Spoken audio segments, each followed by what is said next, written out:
Hello, and welcome everyone back to another episode of Align Podcast, and where we're here today to help you not only align with your true self, but with others and your desired outcome. So, with that, I want everyone to please meet Rachel, who I was so fortunate to meet recently, actually.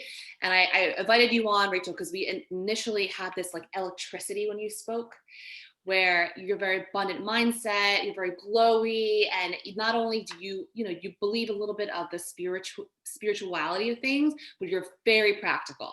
And that combination is very rare. So I wanted to bring you on board to talk about very important topic, especially through COVID today, which are call it two forces. First is women in their careers, professional careers, as we see the need to have more and more women, and more women are being supported in America, in corporate America, or entrepreneurship. And the other side is with COVID, you see a lot more people thinking about exploring and wanting to get into entrepreneurship. And since you've luckily never worked a day in your life for corporate America, you've always built your own business, you created your own ways of engagement with them. I wanted to have you on board to share your story with us. Thank you so much for having me, Jessica. Likewise, I feel the same way about you. Such electric, beautiful energy you're putting into the world and in a personal and a professional basis. And thank you for that. Thank you, Rachel. So So I think great. first, the most important thing is how did you even get into entrepreneurship, right? Such a big step. How did you decide? I'm sure when you were, I don't know, in your teens, 20s, you could have easily got a prestigious job and you're like, you know what? I'm good. What was the story? It's so great. I really, really believe that it's always 50% the things you can control and like 50% the things you have no control over, right? And so I know I know that might sound a little bit out there, but when you're, in the process of making decisions, I think it's great to remember like, okay, wait, there's stuff I can control, there's stuff I can't control. Yeah. So when it comes to entrepreneurship, I could not control the fact that I was born into a family of small business owners. I mean, my mother, my father, so many of my uncles, my grandfather, so many people were small business owners. So it was really kind of the course on some size of business of all different ranges. Most people wanted to just manage their own schedule in my family. That was number one. I did have dreams of wanting one of these big, fun corporate jobs. I wanted to work in a big, tall office in Manhattan, and I just couldn't wait to move to New York from the time I was 17 years old. It was such a dream of mine. And what I could control actually was just the willingness. Mm. So, as honestly, those doors did not open for me. 9/11 hit when I was starting my career, and all of those corporate jobs fell out and went pause for the moment. And I was ready to start making money. So, it was the hustle. There was the moment. What I couldn't control, what I could control was the hustle. So, I went for it. That was early on. So, yeah. Well, obviously, you've done a lot since then. And I do want to kind of focus on your most recent endeavor, which is mutuality. Uh, I think that's a point where one of our dear friends, John, connected us with mutuality, Align podcast. So, would love to hear how did it come about, what motivated you to create it. Oh, gosh, it's so new for me and it's so exciting to talk about. Really and truly, I did not want to be a consultant. I was going kicking and screaming into consultancy. People would hire me. No, but can I just hire you? Can't you just do a consulting? Can't you just send me a contract? And I was thinking, no, I don't want to be working for everybody all the time like this. There's like 10 clients and everybody has different demands. I was really, really stubborn, really, really stubborn. Aries moon for all the astrology hoppers out there. Oh, yes, you are an I'm Aries. stubborn as they come, like, old wisdom Pisces self and a little stubborn soul trapped inside, so given that combination, a very dear teacher of mine called and she started talking to me about the principles of mutuality. Mm. She said, honey, the principles of mutuality are going to rule the future. I was like, wow, that's a strong statement. Tell me more. Yeah. It's not enough anymore to be a win-win. You and I can be doing the best for each other, but if we're not looking out for society as a whole, we're already losing. Mm. So mutuality and my inspiration behind it is to really align these partnerships where, yes, it has to be a win for me. it has to be a win for you, but we really have to be aiming for the future. We have to be looking out for our society because frankly, we're out of time to quit looking out for each other. Yeah. We've got too much to do now. We've got too much to move the needle on human capital and aligning our world. Mm. Love it. And I know, speaking of horoscopes and astrology, but you have a very spiritual way of thinking about it as well. If you think about women, the qualities that women naturally have in general, right? Why do you think we need more women in the workforce? Why do you think it's important, especially what we recently went through this year and what we're going to what it's setting up for us in the future? Oh my gosh, great question. This might be a little radical, okay? Do it. One of the things I learned about women by our nature, by our design, whether you ever have children or not, we are designed in our physical bodies to delay gratification. Case in point, I'll tell you a really fun story. Yes. Love story. 2 seconds. No, Every woman I know in the world, as soon as they need to go tinkle or use the bathroom, they will say to you, oh my gosh, I need to use the bathroom. And then 30 minutes later, they'll still be talking to you. If you've ever been talking to your husband, your boyfriend, your brother, your father, the second they need to use the bathroom, they're done with the conversation. They're out. They're already walking to the bathroom by the time they have an announcement, right? That's so true. Same way, breastfeeding our children, we're designed to defer our needs while we meet the needs of others. And this is a chemistry biology thing about women and men. And I want to respect all the trans community, all of the LGBT. It's where you identify yourself. But when you have that estrogen, testosterone combination that yields toward the feminine, you are able to defer your needs. So I think it lies that is our blessing and our curse as women. So yes, we do need more women in the workforce. And yes, it's because we really do in our nature have an ability to go gather, to go look out for others, to really make sure that people are taken care of. Normally we are feeding ourselves plus others. Yeah. By our nature, our simple nature. So bringing that into the business context, I love that idea. I also think it's where women miss the mark. We defer to others. We often don't assert our opinion. It's, go ahead and say the masculine contributions or the cutthroat killer competition. Sometimes not knowing when to trust, when not to trust. Right. And I think as we bring more women into the workforce, these natural balances and advanced communication skills are going to start rolling out even more. And I'm already seeing this in practice around me. I love that. Yeah. Speaking of the very aggressive, masculine going after it, I hear you where I totally see a lot of my female peers where they'll delay gratifications for the benefit of others, right? But I always feel like that's great, but I also need you to act. I need you to know when to get going, right? So the common thing I always see is there's a job description with 10 qualifications, right? A woman looks at it, she goes, oh, I only have 8 out of 10, I can't apply. And she disqualifies herself before other people have a chance to.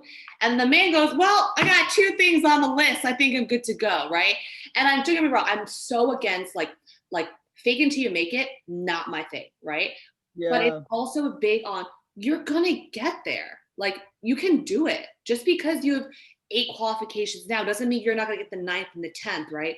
So like want to hear your thoughts on it, especially when you say you're seeing more and more of this being implemented as we bring on more women.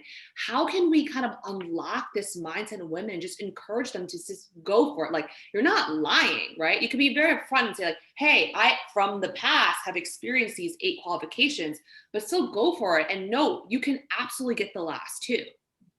I love that. And so much of this, I think, is in the corporate vernacular of our training, of our communication style. So my favorite thing about the 90s is, the self-help movement. And I even tease myself sometimes and say I have a PhD in self-help. It's like we were the Oprah, we were all raised by Oprah, like, okay, you can do it. You can go out there, and we see the ups and the downs and, the transparency of women in that really like self-deprecating or just lack of self-worth, lack of self-belief. Yeah. And listen, I will call myself out with the best of them. I have a dear friend of mine and she said, honey, mutuality has to start with you.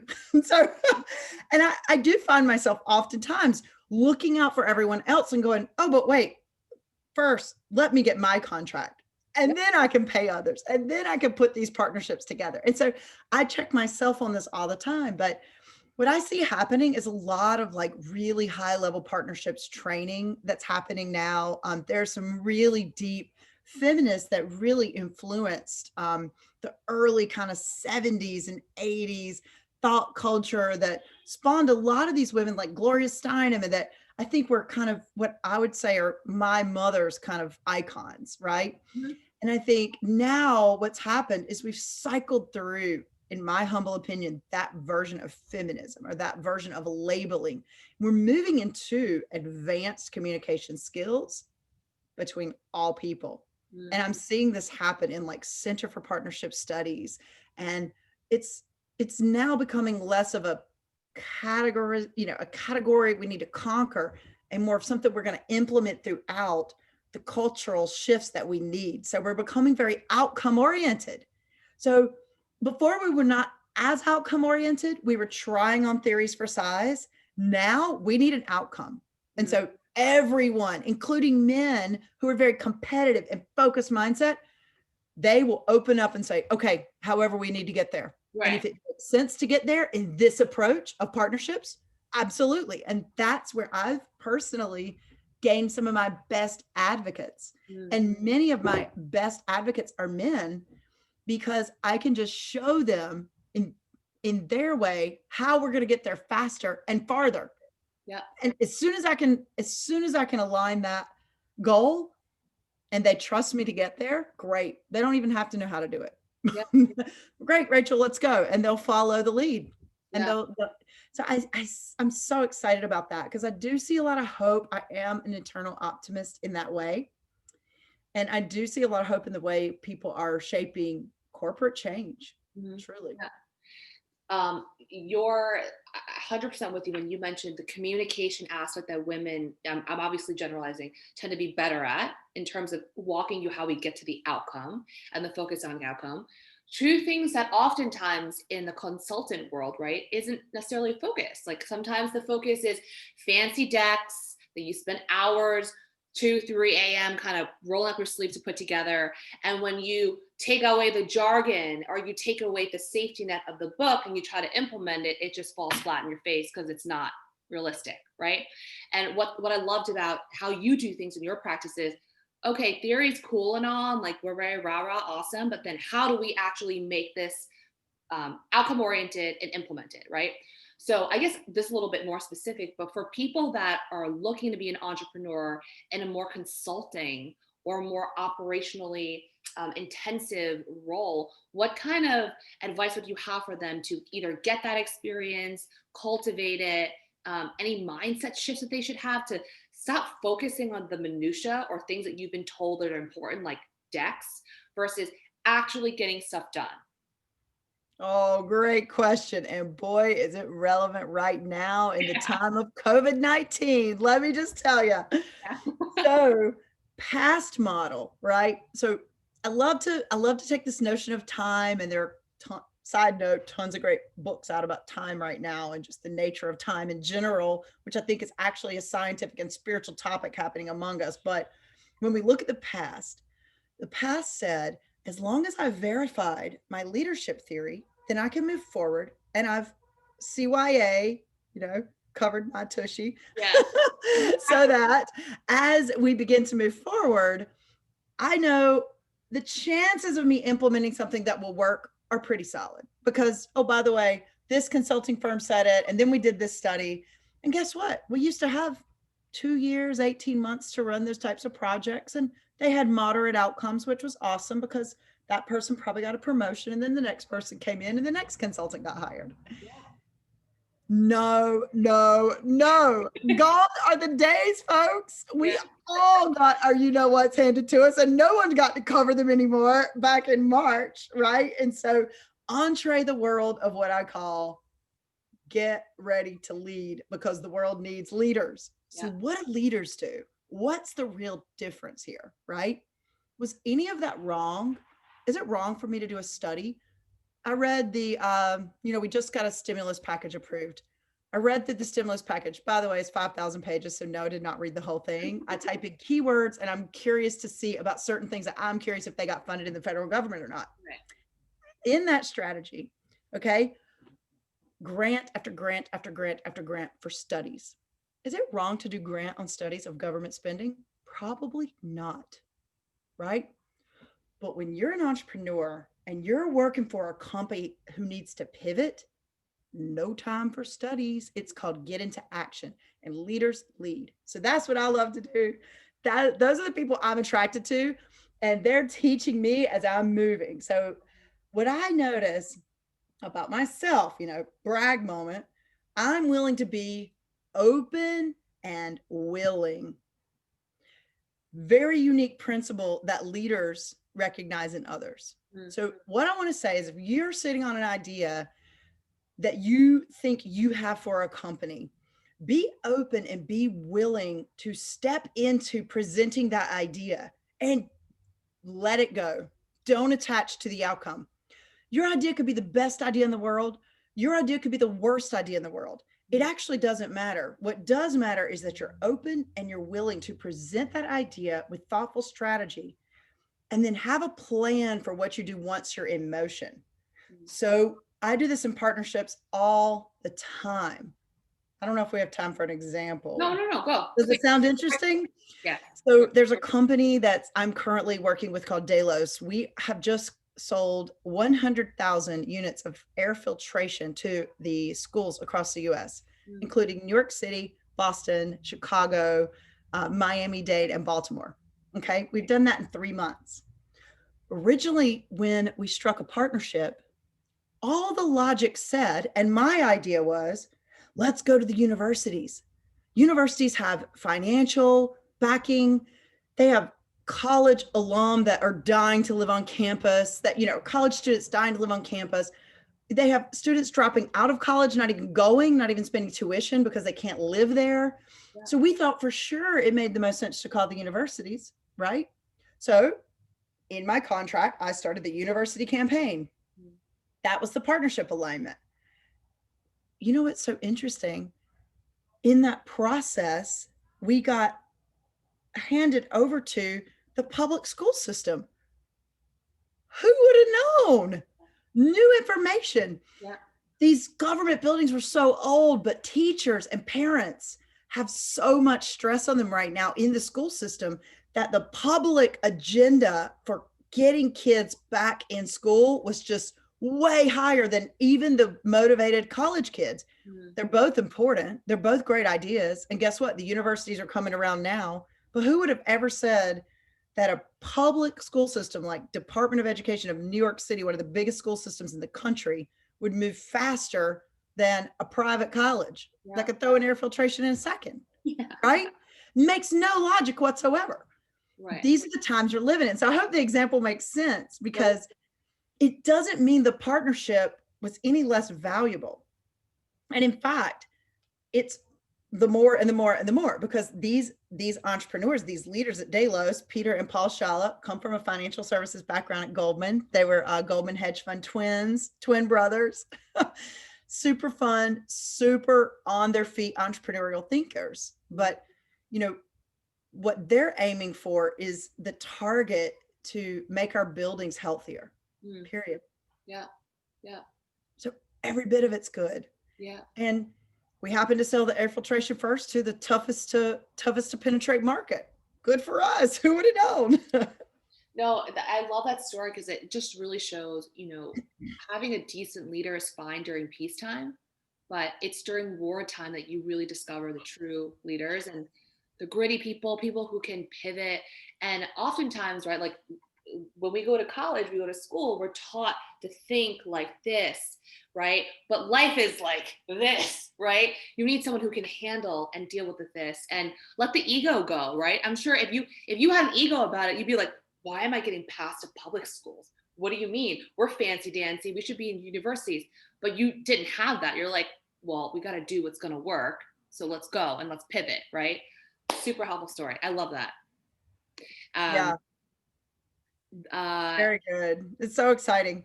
No, I think those traits we talked about, you know, we all have different ones. And I think this is where if we have done this self-improvement work or we have done those few classes and pick whichever of the tonics that you want to drink, right? It's just if it's Tony Robbins, great. Like whoever your heart, whoever calls your heart, jump in, dive in 100% and find those things that you do in your nature, Mm. right? And turn them into your strengths, like ride those strengths Yep. and strengthen them even more. And then know if you're willing to humbly say, those are my greatest weaknesses also, Mm. right? So I know that I'm super open. I always see the possibility. I'm super willing. I mean, I will almost try anything once. It's not that hard to convince me, once we get going, it's like, oh, great. And people love to work with me because of that, right? Super kind as a person. Those are also the areas where I know I need a little more protection in my business Mm. because I do vet that client a little longer because I know I'm open. I know I'm willing. I know I love to work with people. If I feel a connection, is that always the right client for my business? I don't just trust my opinion on that. Yeah. My answer is going to be yes. I'm the positive person. I'm the yes girl, right? That's why I plow through and get things done. I pull back a little before I say yes now and I pause a little and Mm. say, okay, and this is a spiritual principle, which I learned through Kabbalah. It's taught through many, many spiritual principles and studies.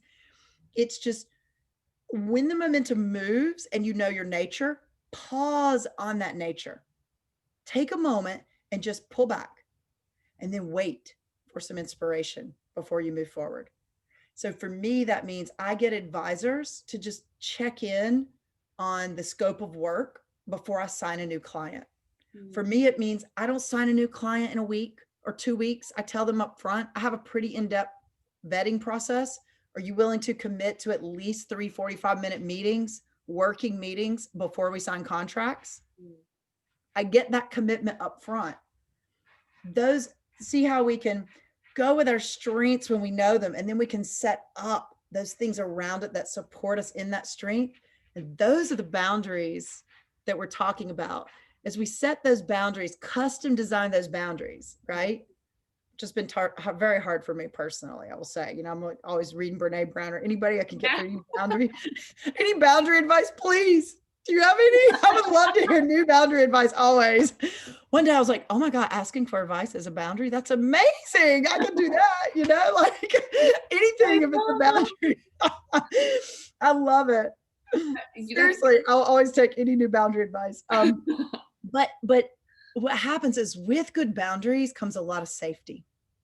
And that is what we have to commit to each other, I think, as a society that we want for each other. I want you to feel safe, Yeah. not only in your business, in your finances, in your contract, that your employees, that your co-collaborators, consultants, that you're all taken care of, Right. right? And that's where I think the mutuality comes from my heart in that way. Mm. But it's really about protecting people and protecting myself and letting us all feel safe to live in our strengths. Mm. It's very tough to do that at certain points on the battlefield. You Mm. know, how many friends, they feel safe when they're going through a divorce? Mm. Probably not. Yeah. I had a friend going through a divorce, had a very firm prenup. She and her husband mutually agreed to it. Both wanted a prenup, and her divorce honestly wasn't that bad.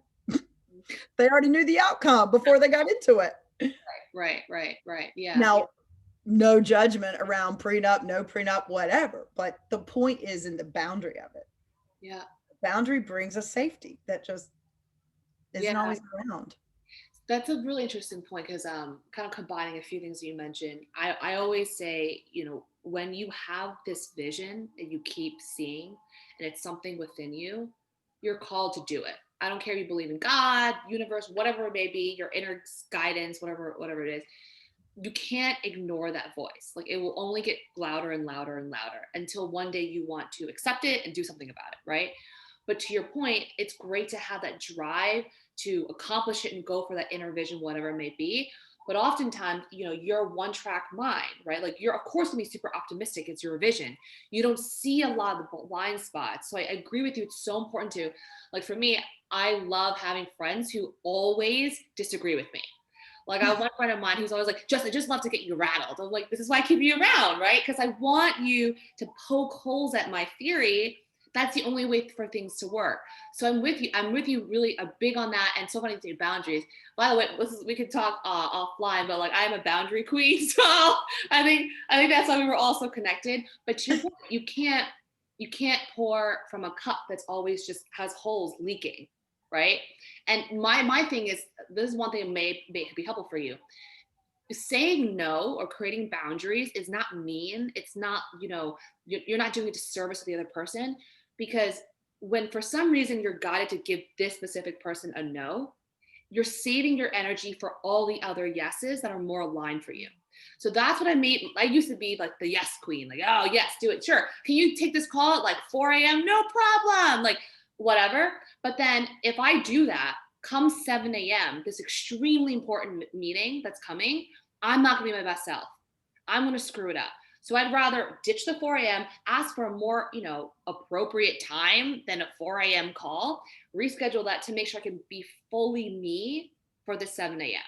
So no is sometimes the best thing for you and the other regarding mutuality. I'm just gonna absorb that through my bones, because it's something I work on every day. Truly, truly, truly. I love it.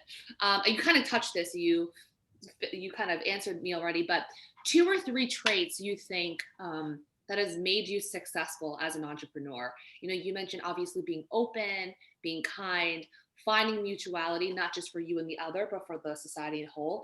Anything else that you think that really differentiates you, and what entrepreneurs you think in this new era, this post-COVID world, will need to be successful? Well, I'll tell you the one thing, I will stick by those 3 traits, but I will tell you something that I know is unique to what I call my true success. Okay. And just so we have a definition of that, I really feel that success is when, regardless of the circumstances you find yourself in, that you truly, have a deeper level of fulfillment. Mm. So fulfillment to me means I'm not ever too far separated from my joy. That doesn't mean I'm not going to have a hard day. And it doesn't mean I might not acknowledge, you know what? That's all right. Might not find that joy for the rest of the day. Got it. In fact, it's time for some Netflix and chill. It's time for a book. It's time for a bubble bath. It's going into self-care mode. But if I'm disconnected from the joy or from that deeper fulfillment, authentic fulfillment, then I know for me, it means self-care. Mm. One of the things that in those traits that I've been able to do, which keep that fulfillment going for myself and that feeling of success, is that I let others contribute to my path, to the big decisions that I'm making. So give you an example, it was such a fun moment when this happened for me. So I love telling this story, but I have this title called Partnerships Architect. Ooh. And the reason I have that title is because I was working with a client who was really asking me, like in the early days, I didn't even have Mutuality, the name yet. I knew I had to figure out if I was going to work full time for this one company, or if I'm going to really shift and pivot into 2 clients or 3 clients that would become Mutuality. So I was really on the fence, and I was discerning. I was really like in my meditation, I was trying to receive, trying to get quiet, trying to get still, trying to see, okay, what is going to be the most fulfilled? Am I going to wake up happier knowing I've got a few $100,000 in the bank and some stock options with a full-time job? Or is it going to be this other, more multifaceted moving part, perhaps more driven by my time and my circumstances and such? Right. So the client said to me, Rachel, I know what you are. I was like, okay. In my mind, honestly, at the time, it was way off topic from whatever we were talking about. I was just like, what is he talking about? Because you are a partnerships architect. It's like you just come in here and you are the one with the vision, like putting it together and then implementing those parts. I love that. I was like, wow, I get it. Okay. I'm like kind of going out there with him a little bit. I'm like, yeah, I do see where I'm like that. That's really good. I said, I might use that sometime. He said, no, don't use it. It belongs to you. It's yours. And I was like, okay. even then, I was honestly a bit taken back because I think too, as a young entrepreneur, do you ever have that moment where you're like, wow, that person really cares about Yeah. my business? It's kind of like humbling when somebody actually wants to contribute to your business, And so it did take me back for a bit, but about a couple of weeks later, I circled back to him and I said, by the way, I really want to use that title and I really do mean it this time. And he's like, yep, it's done. It's yours. He was done with it. Oh, He had already given it to me. But yeah, so I put it on my LinkedIn and I thought, this is a little thing, but I think in life, if you're open to hearing it, this is where it comes from my trait, openness, right? If you're really open to hearing it, I do believe that the universe will give you these little nuggets to follow, right? I'm telling you, there's not one person I don't say partnerships architect to that they don't just light up like, oh, yeah. that's great. One client I've had for 2 years, she was like, partnerships architect, why did you never make that your title in our business? I was like, well, it didn't exist then, but now we can act accordingly, whatever. So I love anyway, it's really awesome. I think that just leads to so much fulfillment because as as really like self-motivated people, entrepreneurs, and I put myself in this category, we can really, really hit our heads against the wall. We can work, work, work, work, work. All the entrepreneurs I know work so hard. On holidays, off holidays, 24/7. Usually it's harder to actually take care of yourself than it is to work harder. You can't work any harder as an entrepreneur, most likely, you know, it. at Yeah. least the ones that I know, the successful ones that I know. I would never tell them to work harder, Yeah. right? I'd say more self-care, Right. most likely. I think I agree with you on that. I think I was initially going to say just for women, but I think it also applies for any men or women entrepreneurs that oftentimes you're so busy on building and going for it that you don't really just stop to celebrate the little wins. And like, for example, it was recently that I had to get references and referrals. And when you live in your own little bubble, you're never really thinking about what other people are thinking about. You're just kind of stuck, right? It's until you hear it from someone else's mouth, like how your client said you're an architect, partnership architect, that you're like, oh wait, I really am these things. So that's something that I would encourage a lot of entrepreneurs as they're building, or even on the way there, or once they get there, just celebrate the little wins and like take a moment just to be like, okay, check. Let's get a glass of wine. Let's treat ourselves in whatever way it may be, and just enjoy the moment. Because you're never, once you get there, you're going to look for the next step and the next step and the next step, right? You're never going to feel the joy if you don't just take the moment to be like, cool, let me just celebrate myself for the moment. You're so right. I just love you bringing this up because this was my gift of COVID, actually, because I mean, I have been so well trained in methods of self-care, thousands of hours, yoga teacher trainings, integrative health coach certifications, all kind of like personal Reiki teacher. And I can give myself Reiki. I can lay down and talk myself through Shavasana, right? Like I have all Yeah. these tools in my tool belt, right? And during COVID, what happened for me personally was the space that I just inserted self-care in a way I didn't give myself time for that before. Mm, I really didn't. Not at this level. yeah. Because when things really did pause and they really did slow down or they really did reset, I still had clients and I still had a lot of hope. And I started a business during this time. Yeah. But there was a moment, there was just that little bit of extra time in my day. And that was usually the time where I would do that extra dance class or have that, even 15 minutes, just downloading a new 15-minute, Pilates type thing or Yeah. whatever that self-care moment is. I've never taken more baths in the last 8 months. I'm like, oh my gosh, I never took this many bubble baths in my life. It's just like so great. I keep buying Epsom salts, like, Right. coming to the Right. house. I love that. Yeah, it's to your point. I really, what you mentioned about moving forward and taking a pause back. That I think back about this year of every piece of success or goal achieved. I didn't like it wasn't like forced through. Like anything that felt forced didn't work. right? Anything that was like just a line, it just like magically kind of, I was just doing my thing and it magically aligned with my path. And it just made me realize like you really don't need to hustle, like overwork. I think like in the American culture is very much like if you're not working hard and hustling 24/7, you're not doing it right. I don't think so. I think when there's alignment or mutuality, the work doesn't really feel like work. It just feels like you're kind of doing not a sprint but a marathon, and it's less painful, so to speak. And more of the creative ideas, like wow, through COVID, I had more time to run, right? For me, I always get the best ideas when I'm running or outside or seeing other things that now I've learned instead of thinking I need to sit in my laptop and think through our things, you can probably get more inspiration when you are a little bit, to your point, open. And it could be sometimes a conversation with someone in a completely different field to trigger that for you. So just be open to what's possible.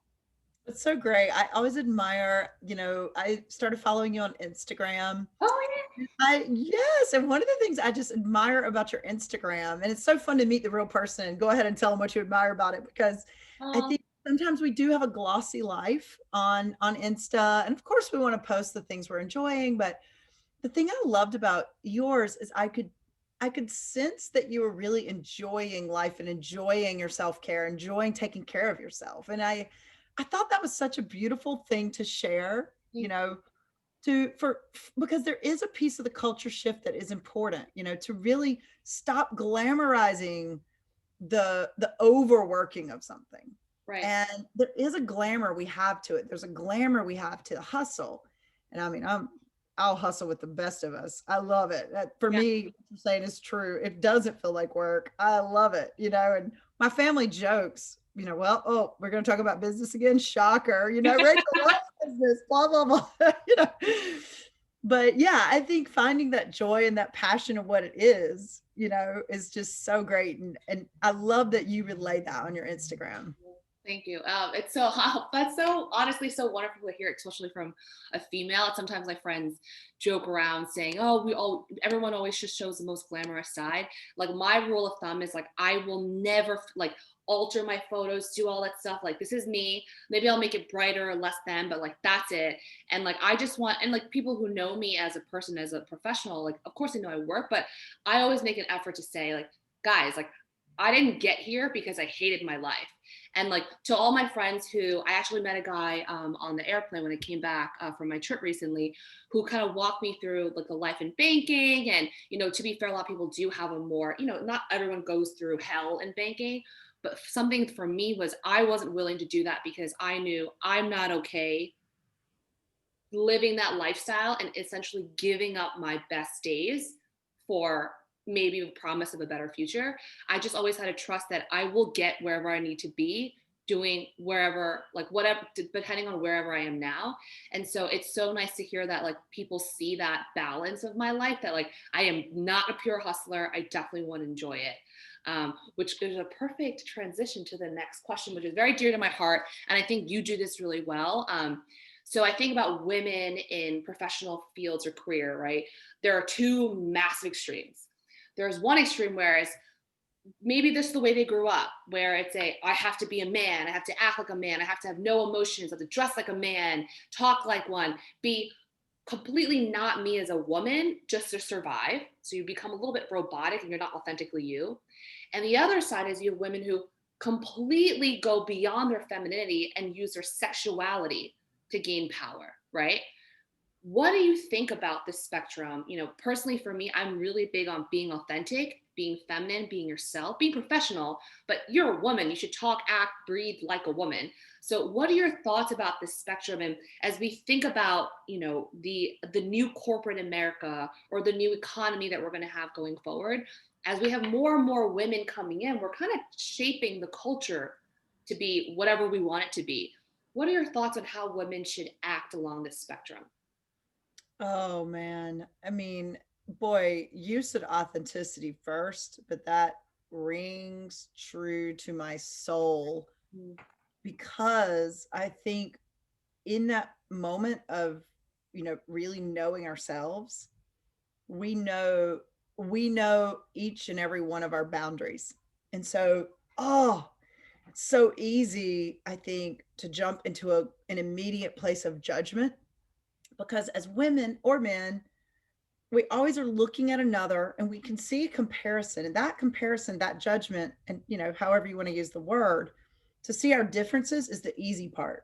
Yeah. That's a very natural thing to do, right?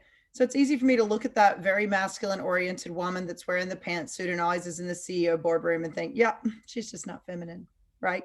Or to see the overly feminine woman kind of like always showing plenty of cleavage and thrusting her boobs at the boardroom and then acting like no one sees it, and so you're like, oh, she's using her sexuality, and so I can relate to all of those judgments, right? Yeah. However, this is what I think is our responsibility. Here it comes. Train our brains. Please train your brain. Let your brain communicate with your heart. We can all do this, men and women alike. What this means is know that the absolute judgment is our actual nature. It is where the brain goes. So, quit judging yourself for categorizing women. I don't want to hear another woman tell me, oh, women shouldn't be competitive, or oh, that woman's competitive, or oh, that woman's jealous. No, no, no. You're already wrong thinking. You're just as guilty right now. Because what are you doing? We're talking about that woman? No, wrong answer. Right answer is all of our brains judge. What are we going to do with it? What are we going to do with it? And I'll tell you what I like to do with it. And it's a practice. It is not a perfection. Okay. I like to know myself well enough to know that when those judgments happen in real life, I can see beyond it and I can dig into my heart and that place within me that knows my boundary and knows my nature to know that, like, I've never worn a shirt with cleavage ever. It's just, I know my nature. I know that I feel odd. Not that I think there's anything wrong with it. I think it's awesome when other women do it because they're confident in it. I'm not confident in it. Yeah. So it'll never happen for me. But knowing that's who I am, how can I lean into that woman with the cleavage on the table? How can I get to know her without judging her cleavage and see her for who she is as a woman and learn what she's about? What does that mean? And that's when we move together as a society because we've stopped judging, we've stopped separating, and we've started uniting. Because I can guarantee you that woman with the cleavage or the other woman that I have more in common with, I guarantee you we have more commonality than we have the differences in that little bit of dress, that little bit of the, in Kabbalah studies, they call this the 1% versus the 99%. So it is spiritual in nature. It might sound a little judgy for people, but I'm ready to be a part of a society where women look at me and they don't just see the nice Southern, always smiling, seems to be a people pleaser. Damn, is she gonna like be the one everybody likes one more time? And actually looks deeper to say, wow, Rachel, why are you so happy all the time? Or why are you willing to pour the coffee for the men? Like, F that, It's like, well, then you'll learn. I was raised with 7 uncles, and my grandma told me to get my ass to the kitchen and pour them some tea, So you're like, oh my God, but it's just the way I was raised. I can stop, And my dad in business, I worked with my dad for 7 years. My dad insisted on getting my coffee in front of all these other men. I was 22 years old. And, that gave me something as a woman. And I know a lot of women didn't have, but, when I was young and somebody would look at the boardroom and my dad was like, well, I'm going to get the coffee or the Coke. Rachel's busy. It's like, she's the important one here. Rachel, what do you think? He would always defer to my opinion first. It was just an honor, to get that in your mid-20s, But I know I just said a lot. No, this is great. I will say, though, this is closer than we think. Because like Dr. Joe Dispenza, love him. Wayne Dyer, God rest his soul, meditation, their actual brain and heart connectivity. And this is the very thing that inspires our abundance. This is the very thing that makes us feel healthy and safe now, even if we're sick and even if we're in an unsafe place. Right. So I think this is like the new age of where we're going. I love it. It's so true. Like the judgment aspect, right? We all do it because we all, it's some sort of way we want to be. It's like a double-edged sword in a way where we want to be together and we want to be part of something, but we also want to feel special. And it's always this like interplay between the two that sometimes we act out or think out things are not the most productive. So I love that. I think that mindset that you have is so important, right? Being open, being mindful. You will judge, but what do you do with it, right? Uh, I know it's so true. I mean, listen, I've wanted to buy a bikini for 10 years. I grew up as a fat girl. I got to be honest. It is really hard for me to wear a bikini. I can look at Ashley Graham. I can look at Emmy. I've been to all these body positivity. I go to all the body positivity things of New York Fashion Week. Chromat. I mean, I'm there. I'm buying those bathing suits to support these fashion forward businesses. I mean, my spirit is there. And I know it makes me extremely uncomfortable. mm, Extremely uncomfortable. And that's perfect. mm, That is absolutely perfect.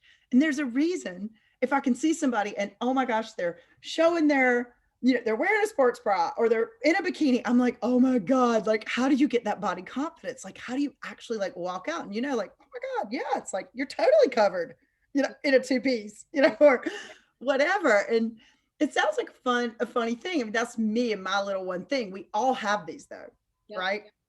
We all have these little things that we can test our nature and we can push outside of ourselves. And I bought that two piece this summer because I said, Love it. okay, I've lost 55 pounds in the last like 3 Woo. years. So there's really no reason for me not to wear two piece if I want one. They fit now. So that's good.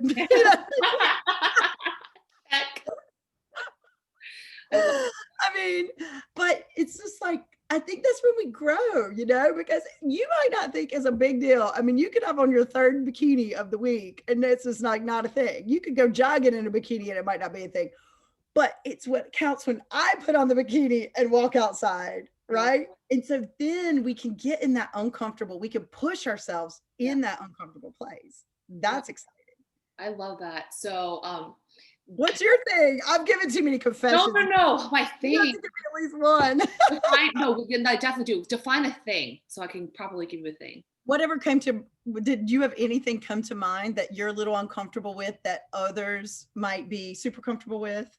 Like I mine was think I think it's your extreme, the extreme of you, right? So where like I am sometimes from what I hear, like so comfortable with myself, like sorry, as in my body that like it's not saying it's perfect, there are things that I like about things I don't like about it, but I've owned it that what I wear sometimes makes other people uncomfortable because I'm so comfortable with it. So like, I think like professional aside, I can wear things that are very showy. I can wear things that are very skin tight, and I am comfortable in certain things that are yes. much more flimsy, right? So there are times and settings where I feel like I can feel that I'm making people uncomfortable. And that's something that makes me, because I feed off of energy, that makes me a little bit uncomfortable. So it's always a balance between, Jess, I want you to be you and own you, and that's great. But at the same time, be a little bit mindful of your audience. And, you don't necessarily need to wear something that is, truly you, but not fitting the setting, if that makes sense. It's always, I think my thing is, the balance between really being me, but at the same time not making other people uncomfortable if I don't need to. Well, honey, don't you ever dim your light around me. I think Oh this is no. amazing. Bring it on. I cannot wait to wear my two piece with you in Miami. Yes. No, I'm I think it's more of a yeah. So I want to be clear. It's not so much of a women thing. It's more of a men thing. Like mm, there are things we're aware that I'm like, of course it's going to attract yeah. your attention, but it's like I'm not doing it because I want your attention. I want it because I look good in it. But it's a mindfulness of if you wear certain things, you're gonna naturally attract certain attention. So just be mindful of it, and how do you want to handle that? That's beautiful. So yours is actually the opposite of mine.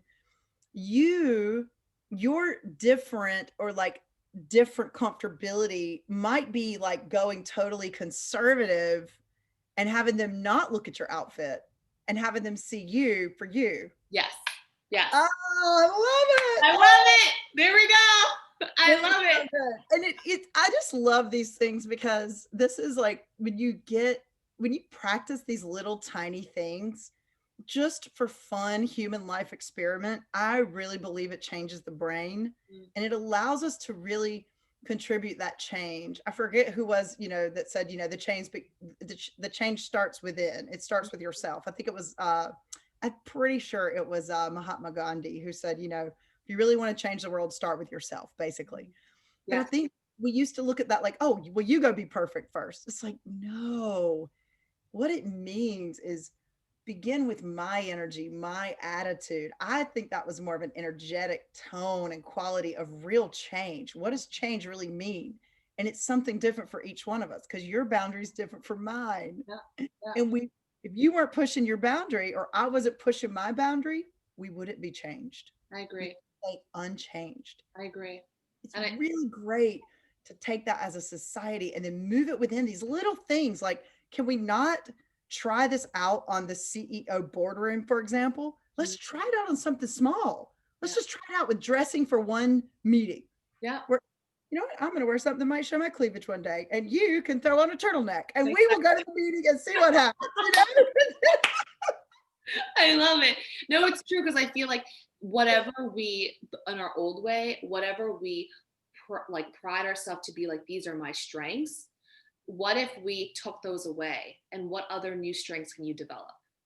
Right? I love that. Wow, because it's like a continuum. Maybe we do rely on our top three too much. I don't know, you're giving me some gold right there.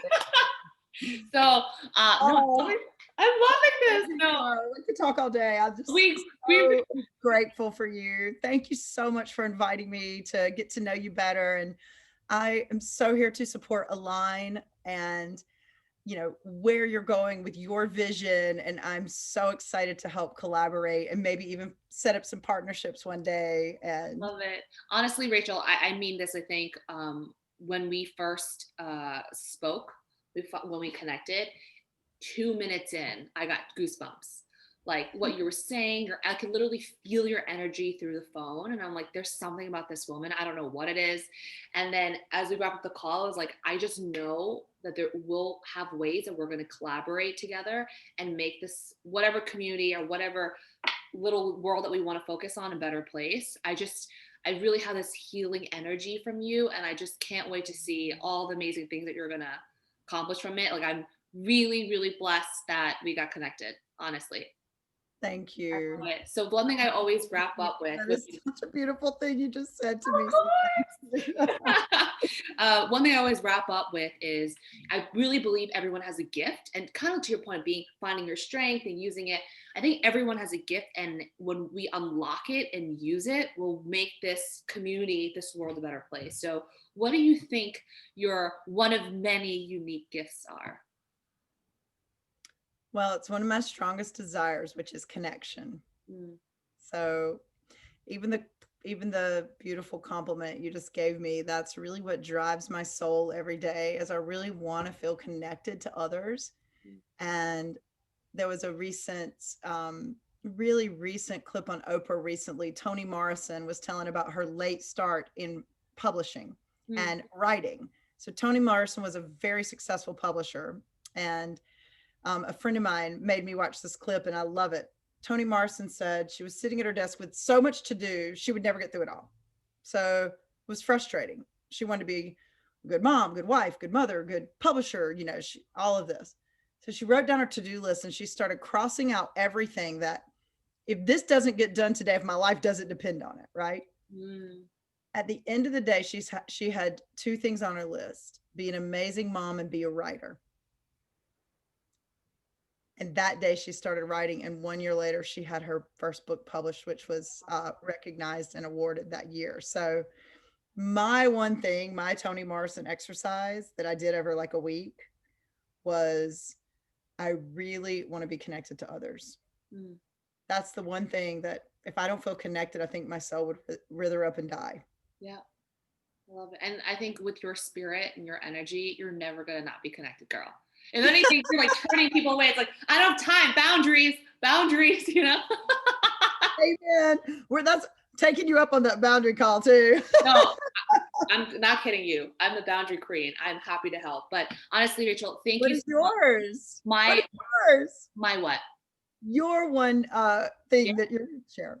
Oh, I think my unique gift is I want to help. I can and I want to help people find what that gift is and use it. Mhm. And oftentimes it's something I really believe that you've known it since you were a little child.